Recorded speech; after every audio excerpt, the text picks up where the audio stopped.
Hi, boys and girls. This is Mr. Yates, and this week we are restarting the daily dictation. The reason why is I think it's important for us to keep up to speed with doing dictations to help us to be better listeners, to be better readers, and to be better writers. So, what we're going to do is we're going to start off with some dictations like we always do. We start with Mondays. We're going to begin the usual way we do it, where I say it, then you can say it back to me, and then I'll say it 4 times. While I'm saying it, I'd like you to write it down on paper.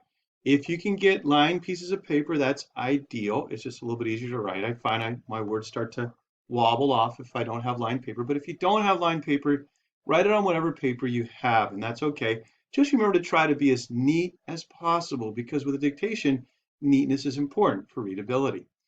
I'll go ahead and start here by putting, as we always did in class, the word Monday or the abbreviation here to let myself know this is going to be my Monday dictation.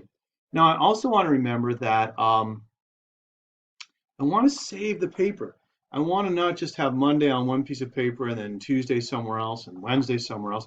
But if I can, do it like we used to do in class where you keep it on one piece of paper. That way you have an easier time of going back on Friday and looking to see all the different dictations, and that'll help you with the Friday dictation test. So let's go ahead and try this together.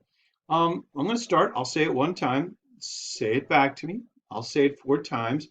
I'll Since you can pause the video, it's going to make it a little bit easier for you if you miss something. And take your time as you do it. Then, after I'm done saying it 4 times and you're done writing it, then go ahead and check at the very end of this video. I'll write it out for you so you can see what the dictation should look like. Make sure you compare it at the very end to see how you did and fix any mistakes you made. Here we go. At the very time that Lewis and Clark were crossing the Rocky Mountains, a group of Indians was gathered at the other side of the continent. At the very time that Lewis and Clark were crossing the Rocky Mountains, a group of Indians was gathered at the other side of the continent. At the very time that Lewis and Clark were crossing the Rocky Mountains, a group of Indians was gathered at the other side of the continent. At the very time that Lewis and Clark were crossing the Rocky Mountains, a group of Indians was gathered at the other side of the continent. If you need more time, boys and girls, pause the video. If not, just keep playing and I'll show you the answer. Okay, I'm going to go ahead and write out the answer. If you want to read it back to me one last time, just go ahead and read it out loud with me. At the very time that Lewis and Clark were crossing the Rocky Mountains, a group of Indians was gathered at the other side of the continent. I'm going to go ahead and write it down now. Here we go. At the very time that Lewis and Clark were crossing the Rocky Mountains, comma, a group of Indians was gathered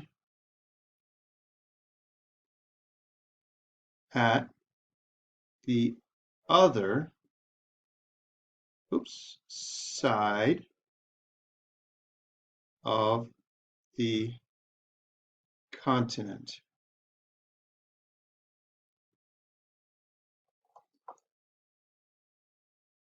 At the very time that Lewis and Clark were crossing the Rocky Mountains, a group of Indians was gathered at the other side of the continent. Make sure, boys and girls, that you correct any mistakes that you might have made. Make sure you're paying close attention to capital letters and also punctuation.